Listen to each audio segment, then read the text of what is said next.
seksga tayyorlanish kerak. Bizda ko'p ayollar shunaqa qiladi, geldilar do'shasi bilan yuvadi chiqadi. Prosta ayollar qilib boradi. Kimlardir og'ziga tashlab olgisi keladi. Erim oyog'imni yalaydi bugun deydi. Yalataymi boribsan? Yalataman. Mana bunaqa desachi, jalabcha desachi, yo'q, u shunaqa bo'lishingiz kerak deydi. Spinneri ham yaxshisi bo'lish kerak. Kruglый video tashiyman.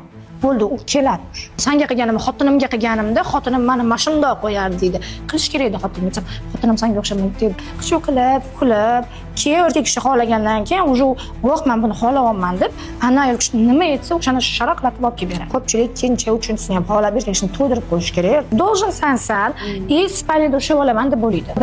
Qaynota bola chaqa qiladi, erga o'zini ayollik jozibasini ko'rsatib bera olmaydi. Undan oldin erim boshqacha edi, keyin o'zgarib qoldi. Ayollar ko'proq erini o'ziga qaratib olish kerak. Er bilan sal ochiqroq kiyimda ochiqroq gaplashsa bo'ladi. Yetish kerak-ku o'sha. Yoki yechintirish kerak. Misol uchun kimdir tagida, kimdir ustida bo'ladi. Chunki ko'chada tsolkaga yuradigan qizga faqat puli kerak, er kerak emas. Ko'pchilik erkaklar неудачный minutga uchrab qoladi. Baqirib, ovoz bilan ko'zlarini suzib, mazza qilayotganini bilsa, erkak kishi o'shandan keyin mazza qilishni boshlaydi. Oddiy qo'lingizda shunday holat deysiz, o'sha erkak kishi o'sha o'chadi o'sha joyda.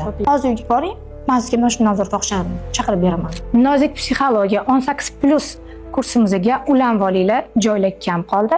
Test profilga o'tib, sotib olsanglar bo'ladi kursimizni. O'sha yerda sizlarga 100% garantiya bilan turmush o'rtog'inglarni yana ham ichki tuyg'ularni yondirib, sizlarga bo'lgan muhabbatini ochiq, oydin, nima deydi, shunday ko'rsatib beradi deya, короче, o'tib olamiz tezroq.